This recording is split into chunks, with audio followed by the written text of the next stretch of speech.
The spring of 1877 had barely touched the land, but in the Wyoming Territory, that meant the snow was melting just enough to turn the dirt into mud and the wind into something that could still bite your skin. At the edge of Brant Valley sat a ranch, a big, quiet piece of land that used to echo with laughter and music, but not anymore. Not since Ruth Winslow passed away, leaving her husband, Adam, to run the ranch, with nothing but grit, silence, and the ghosts of memory. Every morning, Adam stood on the porch sipping black coffee, watching the land stretch wide and empty. He wasn't a cruel man, just a tired one, tired of waiting for the ache to ease. The ranch ran fine, the men worked hard, but the soul of the place had faded like old paint on a barn wall. That's why he didn't expect anything different that day. But something different was coming. Just past sunrise, a figure appeared at the ranch gate. A young woman on a skinny brown mule, wrapped in a faded blue shawl, hair tucked beneath her bonnet. Her name was Eliza Hart, and her hands were raw from days of caring for her mother, who lay sick in a small cabin near Cotton Creek. Her mother, Miriam, had cooked at the Brant Ranch kitchen for years, and now, too weak to stand, had sent Eliza in her place.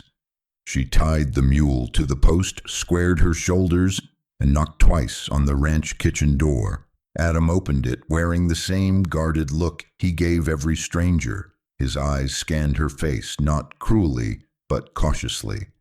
"You lost?" he asked flatly. "I'm here to cook," Eliza said. "My mother's too ill to come. I've cooked beside her since I could hold a spoon. I won't waste your time." Adam hesitated. Something in her voice cut through his habit of turning people away, a kind of fire, not loud but steady. "You get one day," he said, stepping aside. "Kitchen's yours till sundown. If the men ain't happy, don't bother coming back." Eliza nodded once. "That's fair." She walked past him without flinching. Inside, the kitchen still smelled faintly of flour and wood smoke. The pots were cold. The stove was silent, but she didn't hesitate. She tied on her mother's apron, rolled up her sleeves, and reached for the cast-iron skillet. The day had just begun, but for Eliza and for Adam, so had something else. Something neither of them could quite name yet. But it started with that knock, and a promise. A cook's first step, Eliza's quiet courage. The first step into the kitchen was like walking into the heart of a memory. Eliza looked around and saw traces of her mother everywhere. The small porcelain jar for salt, the dented teapot, the checkered cloth still folded on the corner shelf. Her hands moved with purpose as she lit the fire, filled the kettle, and fetched the sack of flour from the pantry. This was familiar ground, but today she wasn't the assistant. Today she was the one carrying the weight. Outside the kitchen door, Adam leaned against the wall, arms crossed, listening. He hadn't expected much. Maybe a burnt pan, maybe a girl too nervous to stand the heat. But what he heard was method, rhythm. She worked like someone who understood the silence of a kitchen and knew how to fill it. The ranch hands filtered in around 7, slumped at the long wooden table, tired and already half expecting disappointment. One of them, Tommy Baines, muttered, "Hope she don't poison us." A few chuckled. Eliza heard them. She didn't respond. Instead, she brought out the cornbread muffins, golden, steam rising from the tops, and set them down with butter churned fresh the night before. She followed it with soft, scrambled eggs, skillet-fried potatoes seasoned with wild herbs, and a side of venison gravy. The men blinked at their plates, confused, suspicious, then curious. One by one, forks scraped. The room got quiet. Adam walked in last. He didn't sit. He stood behind the chair, hands on the backrest, watching the men eat. He picked up a muffin and tore into it, then took a seat. He didn't say it, but he stayed through the entire meal. Something about the way she cooked reminded him of Ruth. Not the exact taste, not the recipes, but the way it made the house feel. Like someone gave a damn. Like the walls were listening. Eliza didn't gloat. She didn't beam. When the plates were cleared, she simply asked, "Lunch?" Adam raised an eyebrow. "You're still here, ain't you?" And so she stayed. Outside, the wind carried a hint of spring. Inside, something long frozen began to thaw. The unlikely connection, Eliza's quiet mastery in the kitchen. By noon, the kitchen wasn't just alive, it was humming. Eliza worked like she belonged there. Her hands knew where to place things, even in a kitchen not her own. She wasn't showy about it, no fuss, no pride, just quiet mastery, the kind that didn't need applause, the kind that came from years of doing what had to be done because no one else would. She brought in a crate of root vegetables from the porch and scrubbed them at the basin. Her fingers, cracked and red from the cold, never stopped moving. Carrots, turnips, and 2 stubborn onions. She chopped them with a rhythm that sounded like trust being built, one slice at a time. Adam walked past the open doorway now and then, pretending he wasn't watching, but he was. He watched her stir a thick stew, taste it with the back of her spoon, then add just a pinch of crushed peppercorns she carried in a small muslin pouch. That detail stuck with him. She brought her own seasoning. Who does that unless they care? She didn't speak unless spoken to, but the few times she did, her voice was calm, clear. When the ranch hand named Floyd asked for seconds, she gave him a polite nod and another ladleful without a word. When the biscuits came out golden brown and flaky, you could hear one of the men whistle low. And still she didn't react. That restraint, that grace, it stirred something in Adam. He hadn't seen it in years, not since Ruth, not since the days when this kitchen had been the heart of the house. But more than that, Eliza reminded him of something deeper. The way she looked out the kitchen window when she thought no one was watching. The way she paused before turning the bread in the oven, almost like she was praying. She wasn't just feeding the ranch. She was feeding something inside herself, maybe something she'd been starving too. Adam caught himself standing in the hallway longer than necessary, his hand resting on the doorway, and for the first time in a long while, he wasn't thinking about how to make it through the day. He was just there, listening, smelling the stew, watching the steam rise from her pot like hope in the cold. The men returned to their chores after lunch, quieter than they arrived, not because they were full, but because they were comforted, the kind of comfort they hadn't known in years. Adam stayed behind a moment longer, then he did something he hadn't done in 5 years. He offered a compliment. "Good food," he muttered. Eliza, cleaning the counter, paused just briefly. "Thank you," she said. Simple. Like it didn't shake the ground beneath her, but it did. Sometimes the most unexpected connections begin not with fireworks, but with stew, biscuits, and silence shared across a worn wooden floor. A small token of appreciation, the milk on the doorstep. Eliza returned the next day, not because anyone asked, but because she felt pulled there, like her boots belonged on that muddy path. By now, the men were waiting. They didn't say much, but their quiet anticipation said enough. Even Floyd had shaved. She cooked like she'd always been there.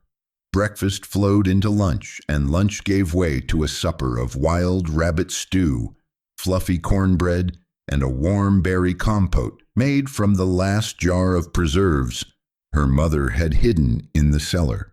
Adam said little, but he watched. He noticed how she moved without wasting effort, how she cleaned as she cooked, How the ranch hands, rough as they were, softened around her like snow on sun-warmed stone. When Eliza stepped outside that evening to collect her basket, she stopped. There on the doorstep sat a bottle of fresh milk, capped in linen, still cold from the morning's milking. She blinked, then picked it up like it was made of glass. No note, no signature, but she knew who had left it. Adam Winslow didn't speak with gifts. He was a man of soil and timber, not words. But this was his way of saying, I see you, I appreciate you, you matter. Eliza clutched the bottle close to her chest. For a moment the cool glass warmed in her hands. Inside the kitchen, she placed it on the counter with care, then whispered something almost too quiet for the room to hold. Thank you, sir. And though the ranch was silent again, something had shifted. A small gesture, yes, but one that rippled out, quiet as a whisper, deep as the prairie wind. Out here in the Wyoming ranchlands, love didn't show itself with grand declarations. It came in the form of milk, of warm food, of eyes that finally looked up after years of looking down. And Eliza knew this wasn't just about food anymore. Eliza's persistence, quiet acts of care. The days passed like clouds over the prairie, slow, steady, and full of quiet meaning. Eliza kept returning to the ranch, each morning arriving before the sun had climbed over the hills. No one needed to call for her, she just came. And each time she brought a piece of herself, a new dish, a kind word, a small mended tear in a tablecloth, like someone stitching warmth back into a place that had grown cold. She wasn't trying to impress, she was trying to serve, but the effect was the same. The ranch hands, who once grumbled and scraped by on dry bread and overcooked beans, now ate in grateful silence. Her meals weren't fancy, but they were made with attention. She made skillet-fried grits with cracked pepper and butter. She kneaded dough before sunrise so biscuits would be ready with the first clang of the bell. She used wild thyme and juniper berries from the woods out back to flavor the evening stews. And each night, the men left the table slower than they arrived. Satiated, yes, but also softer. Adam noticed it all. He watched them pat her shoulder when they passed the kitchen. He noticed the way she wrote down recipes in a leather-bound notebook her mother once used. He even saw her help old Jenkins wrap his swollen knee when he stumbled off his horse. She was more than a cook now. She was part of the rhythm, part of the ranch. One evening, as the sun sank low and painted the barns in gold, Adam found himself standing by the fence watching her through the window. She was laughing, just a little, with Floyd, who'd stayed late to help stack firewood. Her laugh was light, but honest. And Adam hadn't heard a laugh like that in so long. It stirred something he wasn't ready to name. That night he stayed up late thinking about the years since Ruth passed, about the quiet that had wrapped itself around him like a heavy coat, about how the kitchen, once so full of life, had become just another room. But Eliza was changing that, not with noise or demands, but with care, with quiet acts of attention, with steady hands and a heart that didn't expect thanks, but gave anyway. The next morning, Adam left a small linen pouch on the pantry shelf. Inside, a new set of measuring spoons, not shiny, just practical. Eliza found them, smiled, and placed them gently beside her mother's old wooden spoon. She didn't speak of it, but she used them the next meal. That's how they spoke, the two of them, without words, through effort, through gestures, through the smallest details that, over time, made something unspoken feel solid enough to stand on. Out on that 1877 Wyoming ranch, the weather was still unpredictable. But inside the kitchen, warmth had returned, and it wore her name. Something more than food. It was a Thursday, windy, dry, and filled with the scent of cedar from the nearby hills. Eliza was preparing supper, thick slices of sourdough, buttered and toasted, on the stove's flat iron plate, with roasted squash and smoked beef simmering low in a pot. The air smelled like home. She was alone. The ranch hands had finished early and were out feeding horses before nightfall. Adam was in the barn, fixing a broken harness strap. It was the kind of quiet evening she liked. But as she reached for the bread knife to slice a warm loaf, the blade slipped. It wasn't a deep cut, but deep enough. Blood bloomed across her palm like a red ribbon, and she gasped. Dropping the knife, she stepped back, gripping her wrist to slow the bleeding. That's when Adam appeared. He must have heard the noise because he was through the door in a heartbeat. No words, just action. He reached for a clean towel, wrapped her hand in one motion, and held it gently, like something fragile, something he didn't want to break. His touch wasn't rough this time. It was cautious, present. "You all right?" he finally asked. She nodded. "Just a slip. I'm fine." But her voice betrayed her, thin, breathless, not because of the pain, but because of him. Because in that moment, with his hands wrapped around hers, something shifted. He looked up and met her eyes. They were so close now, and in his gaze was something she hadn't seen before, not just concern, but recognition of her strength, of her effort, of her place here, and something else, something softer. "I've got it from here," he said, still holding her hand a second longer than he needed to. She pulled back slowly. "It'll stop bleeding soon." "You don't need to prove anything," he said, quieter now.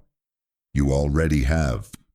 The words hung between them like the steam rising from the stove. That night, Eliza finished dinner one-handed, refusing help but accepting company. Adam didn't leave the kitchen. He sat nearby as she stirred with her left hand, told a story about her mother's habit of singing while baking, and laughed softly at the memory. And for the first time, they weren't just cook and rancher. They were something else, something beginning. Sometimes love doesn't announce itself. Sometimes it just reaches for your hand when you didn't know you needed it. 3 days later, the sun returned after a long spell of gray skies and wet wind. The grass outside was brighter, almost as if it had been holding its breath and could finally breathe again. That morning, Eliza woke up earlier than usual. She had something special in mind, something her mother used to make on cold winter Sundays back when things were simple and the world felt safer. Pumpkin pie. Not just any pie, though. This one was sacred in her family. Her mother used to say it could fix anything: bad days, aching hearts, even broken spirits. It wasn't just about the taste, it was about what it represented: comfort, tradition, the invisible thread that kept families together. So Eliza prepared it carefully. She used the last jar of pumpkin puree they'd preserved last fall and mixed it with wild honey, cinnamon bark, nutmeg, and a pinch of salt. But the most important part came at the end. With a small, steady hand, she carved a single grain of wheat into the top crust. That was her mother's touch, a sign of gratitude for harvests past and hope for harvests to come. The pie baked as the men worked outside, the kitchen filled with the kind of scent that makes memories rush back before you can stop them. And Adam felt it the moment he stepped inside. He paused in the doorway, frozen. Eliza turned from the oven, brushing her hair behind her ear. "It's just something my mama used to make. Thought it might bring a bit of warmth." Adam didn't answer right away. His eyes were fixed on the golden crust, on the small carved wheat symbol, one he hadn't seen in years. "My wife used to do that," he said finally, voice lower than she'd ever heard. Every Thanksgiving. Said it brought luck. Eliza didn't respond. She didn't need to. The silence between them was full. Heavy, yes, but rich, like soil after a long rain. Adam stepped closer, not too close, just enough. She used to hum while it baked, he added, eyes distant. Same song every time. What song? Eliza asked softly. He closed his eyes for a moment. Something about summer. I never knew the name. Neither spoke for a long while, but when the pie was done, she sliced 2 pieces and handed him one without looking up. He took it, sat down, and ate slowly. No one else came into the kitchen that afternoon. It was just them. Sometimes it's not the big confessions that say the most. Sometimes it's a pie shared in quiet remembrance, a carving in the crust, a flicker of memory that tells you you're not alone in your grief. And in that kitchen, on that ranch in 1877 Wyoming, 2 people, both hurting, both healing, began to understand that love often sneaks in, not with lightning, but with something as simple as pie and silence. The clouds returned the next day, low and gray. It wasn't raining, but it felt like it could any moment. The kind of weather that makes everything feel heavier. Eliza arrived later than usual, her eyes shadowed, her movements slower. Adam noticed it right away. "Everything all right?" he asked, breaking their quiet rule. "My mother's not doing well," she said softly. "The fever came back last night. Worse this time. I think I need to be with her now." He didn't answer right away. Instead, he nodded. Slowly. "Of course." She tried to stay composed as she wiped her hands on her apron. "I don't want to leave the ranch in a mess. I can prepare 3 days' worth of bread and stew, leave instructions, label everything." Adam took a step forward. "You don't need to do all that." But she did, not for the ranch hands, not even for him, for herself. Because leaving this kitchen, this place that had become more than a workplace, more than routine, felt like tearing out a part of herself she wasn't sure she could get back. She spent that entire day moving quietly, efficiently, preparing jars, setting aside portions, washing every dish, folding every cloth, and Adam watched. He didn't try to stop her. But when she left that evening, just before dusk, she found something on the back porch. The entire back steps, once loose and dangerous, had been replaced. Solid wood, freshly nailed, sanded, smooth. He'd stayed up the night before, working alone, just to make sure she didn't trip as she walked away from him. It was his way of saying goodbye without saying it. Her breath caught in her throat, and when she turned back to look at the kitchen one last time, she whispered not to anyone else, but to the walls, the air, the memories, "Thank you for letting me in." Then she was gone.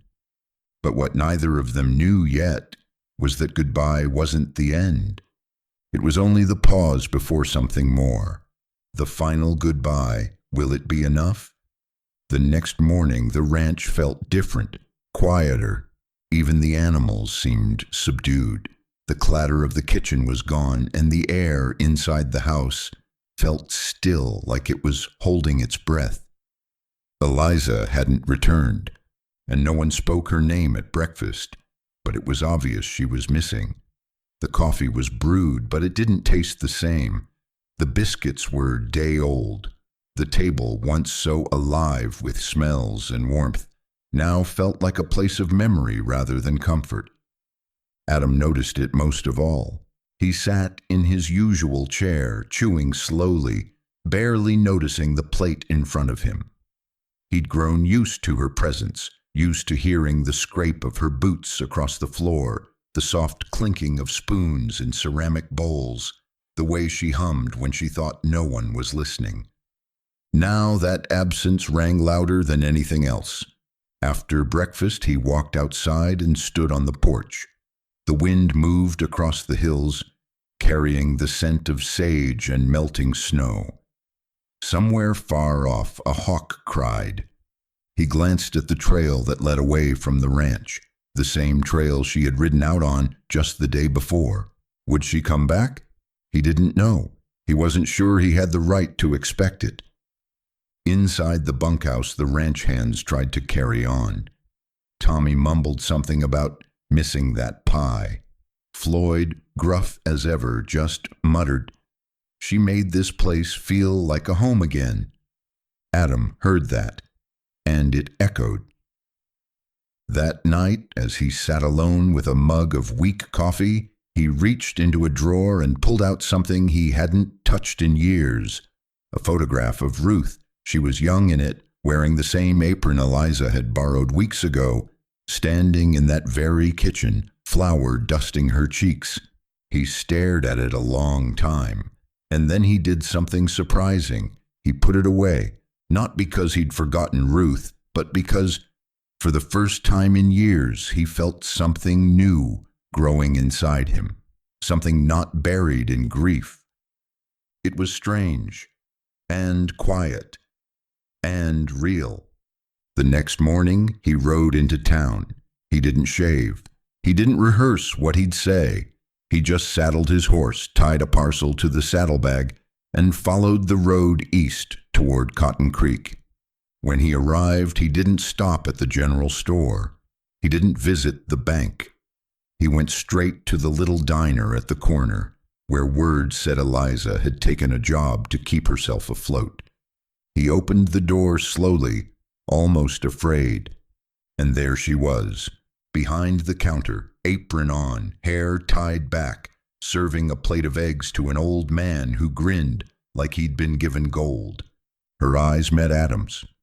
For a second, neither moved.